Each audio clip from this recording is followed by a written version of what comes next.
I love it. I love it. I love it. Look at this. This is the greatest thing I've ever seen. Hey, I'm not surprised. Hey, what's poppin', my homies? What's good? UFC 275, we're going to Singapore. Let's go. Now, just before we get into the breakdown, we're gonna do the Money City comments. We've been doing the Money Cities on these breakdowns, right? BP, Carolina is going to win. Thanks to the odds makers for giving me her at dog odds. Hey, you know about the KK? You know about that one, BP. Let's go. We've got Hans O'Day plus women's mixed martial arts Habib plus Damon. That's easy money. Okay, we've got PMFA, Damon, Erin, Evloev.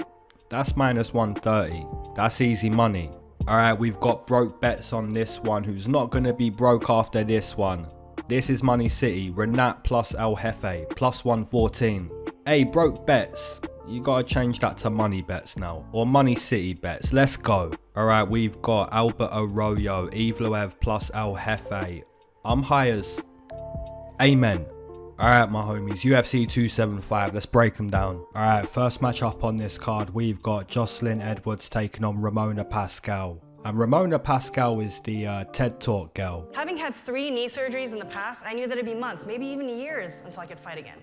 Now, looking at her UFC debut against Joselyne Nunes, she kinda got beat up in this fight. As the fight went on, it got even worse. You know, maybe she started out okay, you know, showing the kicks, showing the wild punches. But round 2, you know, Joselyne Nunes setting her down, really starting to show us, look, this girl's not going to strike with me. Now on the flip side, guys, we've got Joselyne Edwards, who has had some struggles in the UFC. Guys, I don't know if you can hear that, but I'm recording this real late. It's like 1 AM. I don't even know why I'm recording this late, but...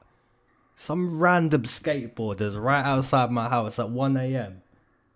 Hey, no way, man. This is a simulation. Alright, speaking about Joselyne Edwards, if you look at what Jessica Rose Clark done to her, the wrestling, you know, rinse and repeat, get the fight to the mat. In my opinion, guys, the only way Ramona Pascual is going to beat Joselyne Edwards, it has to be something similar to what Jessica Rose Clark done. And that's getting the fight to the mat. You know, she's not going to outbox Joselyne Edwards. She's not going to be a better kicker than Joselyne Edwards. The striking is not going to be the area Ramona Pascual excels in this fight. She has to get the fight to the mat. You know, Joselyne's takedown defense is pretty bad, but I kind of think Ramona's striking's pretty bad. So yeah, making a prediction on this one is a little bit difficult, but if you put the gun to the head, I'm picking Joselyne Edwards all day, and I think at minus 150, which is 60% chance, that's not a bad price tag. Alright, moving into a matchup between Silvana Gomez taking on Liang.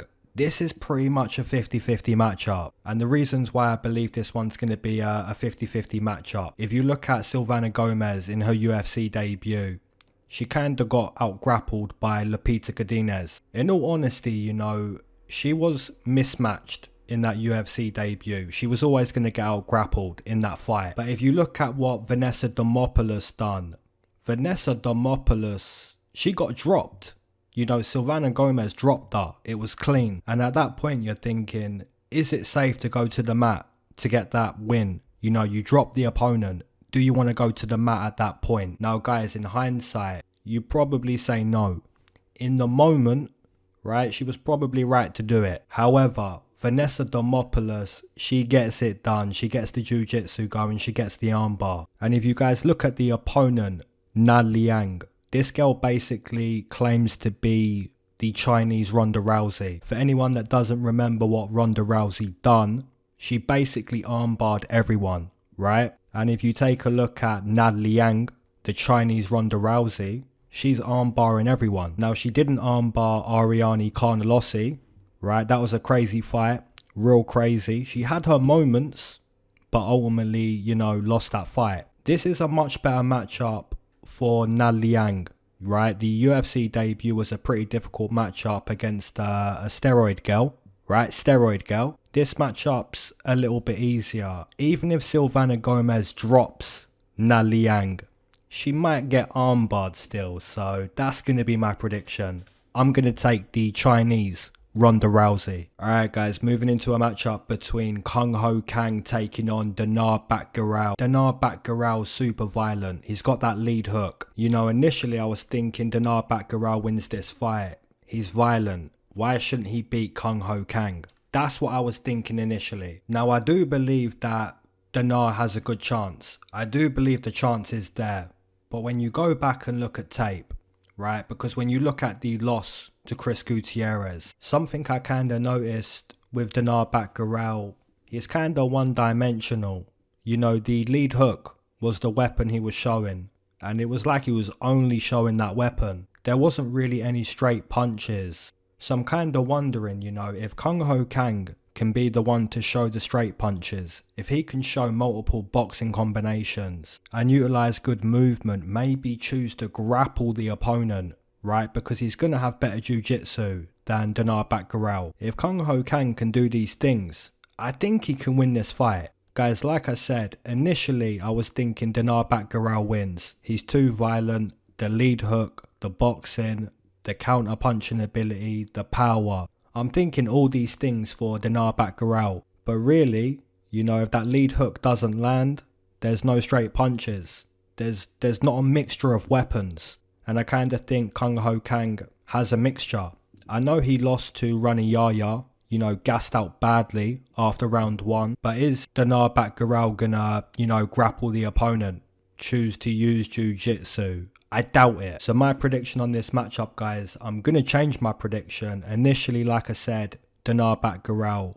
But I'm going to change to Mr. Perfect, Kang. I just think he has more of a variety of weapons. Alright guys, moving into a matchup between, oh man, this is a good one. We've got Jake Matthews taking on Andre Fialho, or Fialho. We know that Andre Fialho has phenomenal boxing. This guy's boxing's really, really good. Even in the loss to Michel Pereira, right, he lost this fight, but early on, round 1, he's showing the boxing. And then you see him completely fold Miguel Baeza. And then he folds that Van Camp guy.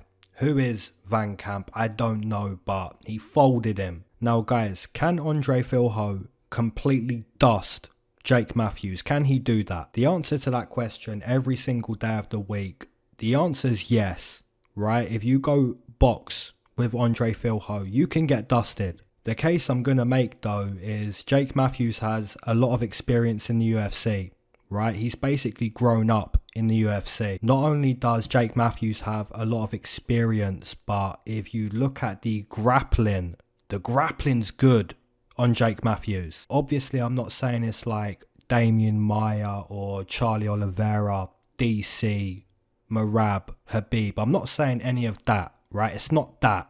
But what I'm saying is this guy has a lot of jiu-jitsu experience. This guy knows how to get you to the mat. This guy knows how to win fights. That's the point I'm making in this matchup, guys. Jake Matthews isn't going to go toe-to-toe in the boxing with Andre Fialho. He's not going to do that. At least I don't think he's going to do that, right? I think he knows how to win this fight. And I think he's going to do that. I think he's going to grapple Andre Fialho. That's got to be my prediction on this one, guys. I know Andre Fialho can knock out Jake Matthews. I know he can do that. You know, it's really for Jake Matthews to say, look, I'm the UFC veteran. You're the newcomer. Let me show you what it's like to be taken to the mat. And of course, guys, Jake Matthews is an underdog. Plus 120, plus 130. That's decent. Alright, guys, moving into a matchup between Maheshate, which nearly says machete, by the way. If it said machete, that would be more dangerous than what it really says. Versus Steve Garcia. Now, the machete dude got a contract to the UFC by way of the Contender. And if you go back and rewatch that fight, guys, this Maheshate guy nearly got clipped. Well, he did. He did get clipped 2 times. I do believe the opponent probably gassed out going for the kill so soon in that fight. But yeah, it was nice to see the striking of this machete dude. On the flip side, guys, taking a look at Steve Garcia, he basically fought Sideshow Bob in Charlie Ontiveros. Come on, man. Charlie Ontiveros, that's basically Sideshow Bob. And Sideshow Bob nearly knocked him out 2 times. Essentially, though, he took Sideshow Bob to the mat, gets a beautiful stoppage. The ground and pound really was, it was Hamzat-like, Habib-like. It was nasty. Now really guys, I believe this is a difficult matchup to predict. I'm probably not going to bet on this fight. But if I had to bet, I would take the Maheshate dude. Just because I think he's a better striker than Steve Garcia. Not a better grappler. Hasn't got more experience. But yeah, like I said, if Sideshow Bob's clipping ya and hurting you on the feet with the strikes, I think this Maheshate guy might do some nice work from the striking standpoint in this fight. But if Steve Garcia can get this fight to the mat, might be able to do some serious work. So that's why this one's, you know, do you want to bet this one? Do you not want to bet this one? I'm not gonna. If I had to though, like I say, I'm going Maheshate. Alright, moving into a matchup between Seungwoo Choi taking on Joshua Culibao. I'm kinda confident in my prediction and I'm not sure why.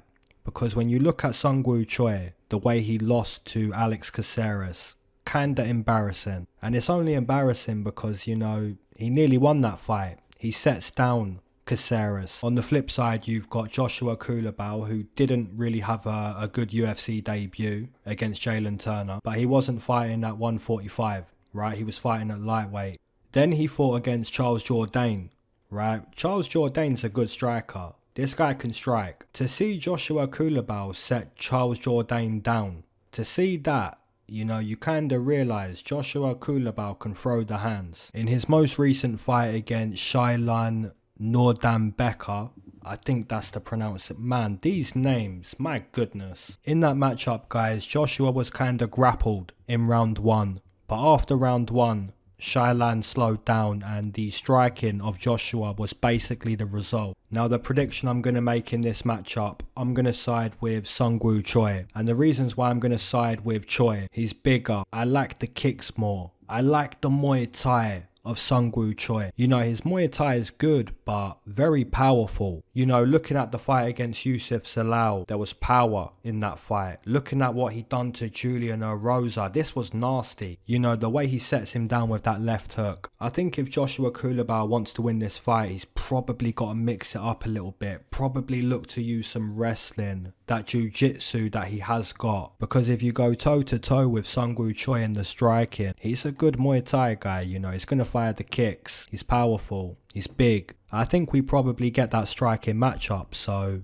yeah, I'm going to side with Seungwoo Choi. Brendan Allen taking on Jacob Malkoun. Now guys, normally when I do these predictions and breakdowns, normally I know who I'm going to pick. Like 95% of the time, I know who I'm going to pick. For this matchup though, I don't really know who I'm going to pick in this fight, so I'm just going to speak about the fighters, speak about the fight, and see if we can make a good prediction. So what I want to do first is just look at Brendan Allen's record, just quickly speak about all of the matchups he's had in the UFC. So speaking firstly about the UFC debut against Kevin Holland, this was, you know, a showcase of jiu-jitsu. Then he fought Tom Breeze, which he basically done the same thing, but instead of it being a submission, it was ground and pound. Then against Carl Dorcas, there was no stoppage, but pretty much the same thing again, you know, the grappling. Then he gets a matchup against Sean Strickland, which this fight doesn't go to the mat, and he gets the face boxed in by Sean Strickland. Then bounces back with a nice heel hook win against Carl Roberson. That was a nice win. But again, guys, you can see Brendan Allen wins these matchups when he can get the fight to the mat, when he can use the grappling. Now that wasn't really the case against Puna, because Puna slowed down.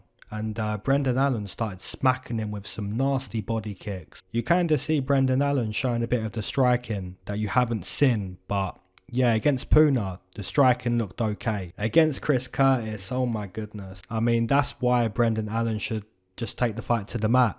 You fall in love with the striking from that Puna performance, and then it goes down like that. You know, the striking's looking okay until it's not. But then he does bounce back with a nice win against Sam Alvey. The striking looked okay, even hurt Sam Alvey before he gets that choke. Now on the flip side, you've got Jacob Malkoun, who got completely dusted by Phil Hawes. Then bounces back with a nice win against Abdul Razak Al Hassan. The wrestling was the reason why he won that fight, and the wrestling was the reason why he beat AJ Dobson. So basically you've got Brendan Allen, who has really good jiu-jitsu, really good grappling, doesn't want to strike, but against Jacob Malkoun, he might be okay to strike. With Jacob Malkoun, you've got a guy who's winning the fight because he's out wrestling the opponent. So even if he chooses to wrestle Brendan Allen, you know, he's got to watch out for those submission attempts. Brendan's going to try the heel hooks, he's going to try the arm bars, the triangles, he's going to sweep you. He's a good jiu-jitsu player. Yeah, guys, after speaking about this one, my prediction, all in, Brendan Allen. I think he's a good wrestler, good jiu-jitsu. Maybe shouldn't strike too much in his matchups, but against Jacob Malkoun, probably okay too. So yeah, good matchup. I'll take Brendan Allen. Alright my homies, you know what time it is, and if you don't know what time it is, now you know. It's kinda crazy because I feel like every week someone finds out like what time it is. It's time to smoke break, by the way. If you waited to smoke with me, that's an amen. If you've been smoking this whole time, that's a double amen. If you're not a smoker but you enjoy the smoke breaks, that's a triple amen, gang. Let's go. Hope you guys are doing blessed, doing well. We're going to Singapore on this one. Hey, how long has it been since we've been to Singapore? Hey, the Singapore fans are going to be a madness. Now, they probably won't, you know. They're not going to be doing the shoeies or anything crazy like that. But yeah, we're mixing it up on this one. We're going to Singapore. Let's go. Alright guys, so the question on the smoke break, it's going to be like a salty question, and it's going to be from the last UFC card, but I've got one question on this smoke break. Alex De Silva versus Joselyne. Was that a 10-8 round in round 2? Come on, was that a 10-8 round? I know you could say he had all of the control, which gives the 10-8, but there's no damage. There's no damage in that round. So yeah guys, I want to know your scorecard on Alex De Silva versus Joselyne. Alright, let's get into breaking down this main card. Let's go. Alright guys, moving into a very good matchup, man. We've got Jack Della Maddalena taking on Ramazan Emeev. Now, the reason why this one's going to be a very, very good matchup. Look at the boxing of Jack Della Maddalena. Look at the jab.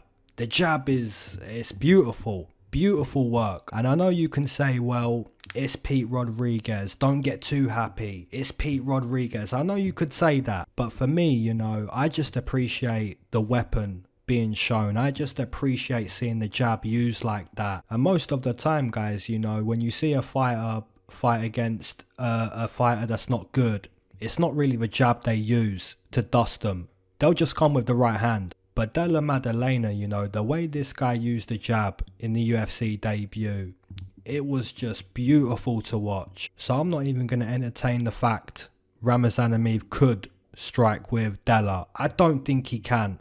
I really don't think he can strike with Della. The only thing Ramazan Emeev is going to do to win this fight, the only thing he can do is to out-grapple the opponent. He's got to wrestle Jack, because if he doesn't, you're left on the feet to strike. And you don't want to strike with this guy. This guy can box. And I'm kind of shocked that the UFC is saying to Jack Della Maddalena, look, you're 11-2. We're going to give you Ramazan Emeev 25 pro fights. You know he's got the Russian wrestling. I'm kind of shocked. But at the same time, this is why I love the UFC. You don't have to really wait for big fights. You don't have to really wait for the real test. This is a real test for Jack Della Maddalena, and I think he passes. And the reasons why I'm going to say he passes, if you look on the contender, there's a few moments that Della shows, look, I can scramble, I can wrestle. I'm not saying he can wrestle better, I'm just saying he can compete there. And if you can, you know, be competitive with the opponent, that's ultimately what you have to do when you step inside the octagon. You have to compete. Can Ramazan Emeev compete with Della in the boxing the same way Della can compete with the wrestling? Some people might say, you know, Ramazan with all the experience can compete with the boxing more than Jack can compete with the wrestling. Some people might say that, but in my opinion, guys, if you look at Ramazan Emeev, his whole UFC career has been lackluster. You know, when has Ramazan Emeev really put on a performance and you're sitting there watching it thinking, yeah, this guy's the real deal, this guy's the real deal? I haven't really seen that from Ramazan Emeev, but you see Jack Della with the UFC debut. Already I'm saying that. Already I'm saying Jack Della Maddalena, this guy can box. So the real question's going to be, can he wrestle? We're going to find out. I think the scrambling on the UFC contender that he showed was pretty decent. That's got to be my prediction. Alright guys, moving into a matchup between Rogerio Bontorin taking on Manel Kape Starboy. My prediction on this matchup, guys, straight away, I'm going to side with Manel Kape to win this fight. Now with Rogerio Bontorin, the grappler, the jiu-jitsu player, if he can take Manel Kape to the mat, wrap him up, get a sub, all the credit, right? All the credit. But I think there's a big difference in the striking. Maybe Rogerio Bontorin has power with the strikes, but I think he loads up too much. Whereas Manel Kape seems a little bit more composed, a little bit more technical, a little bit more accurate as a striker. We speak about Manel Kape as this guy who's kind of inactive in the fight, you know, doesn't throw a crazy amount of output. That might be a good thing in this fight. You know, against Rogerio Bontorin, that might be a good thing. Because think about it like this, right? Rogerio Bontorin's not going to wait to counter-strike Manel Kape. He's just not gonna. So Manel Kape's going to be the counter-striker, and Rogerio Bontorin's going to probably overextend, probably throw a telegraph strike. And if Manel Kape can just be composed, it might look good. He might get a stoppage. And you see that against Ode Osbourne. You know, waiting. Bang! Fight ending technique. I think if Rogerio Bontorin wants to win this fight, he's got to grapple. He can't strike with Manel Kape. I think he probably does strike with Manel Kape, and that's why he loses this matchup. I'm going to side with Manel Kape. I think it might look good for Manel Kape. That's going to be my prediction. Alright guys, moving into a matchup between Weili Zhang or Weili Zhang taking on Joanna Jędrzejczyk. Now I want to start by saying the first fight was arguably the best fight in women's mixed martial arts. Right, that first matchup was a madness, a great fight, really entertaining. You kind of see that Joanna Jędrzejczyk, the speed, the technique, it looked good. On the flip side, you see that Weili Zhang just had good moments, right? She was able to land against Joanna Jędrzejczyk. And to be honest, guys, when Weili Zhang landed, it had such an effect on Joanna. That's not to say that Weili's a better striker. It's not to say that she's more technical. It's not to say she's a quicker striker. It's just to say that when her strikes landed, they were heavier. And you kind of see that by looking at the face of Joanna after the fight. You know, her face looked like it got stung by a bunch of bees or something. It looked like something out of a horror movie, in all honesty. The boogie woman's face was mangled, properly mangled. And it's kind of funny that Colby took the boogie woman to the booby woman. That's kind of funny, but yeah, Joanna Jędrzejczyk, man, this girl's a very good Muay Thai fighter. One of the best Muay Thai fighters you've ever seen, in all honesty. Now, the rematch is going to be a 15-minute fight. So Joanna's probably going to utilize a lot of that octagon. She's going to look to utilize a lot of movement in this fight. And she's only fighting for 15 minutes. I took Joanna in the first fight. And although she's went from the boogie woman to the booby woman, although that's happened and she's taken some time off, I'm still picking Joanna Jędrzejczyk. Alright guys, co-main event, we've got Valentina Shevchenko taking on Taila Santos. I'm going to say that Valentina Shevchenko wins this fight like 8 times out of 10, which is 80%, which is minus 400. Now some people might be thinking, is Taila Santos worth a shot though? Right, you're picking against her, but is she worth a shot? To that question, I would say she is. She's worth a shot. Purely because, like I just said, Valentina wins 8 times out of 10, which is minus 400. If you look on the betting line, she's minus 6. Now, some people right now are going to be saying, well, the right pick is the person who wins, and Valentina wins. Even though she's taxed, she wins. So that's the right bet. Now, just before we finish on this co-main event, just to quickly speak about why Valentina wins. She's better everywhere. That's why she wins. I'm that confident that Valentina Shevchenko wins. If Taila Santos wins, I would get her name tattooed on me. That's how confident I am Valentina wins this fight. Alright, my homies, main event. Man, let's speak about this one. Alright, we're going to start by speaking about Glover Teixeira. Glover Teixeira, this guy's a legend. This guy's a veteran.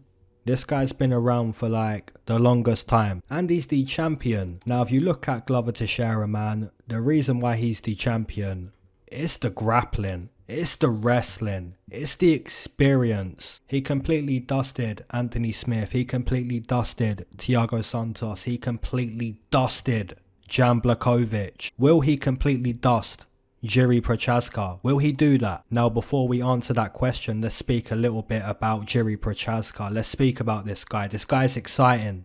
This guy's violent. This guy's dangerous. Guys, I remember picking Jiri Prochazka against Volkan Ozdemir, and people were saying to me like, why are you picking this guy? This guy's beat cans. Volkan Ozdemir is going to knock this guy out. Hey, my guy Jiri Prochazka folded Volkan Ozdemir like a deck chair. Folded him.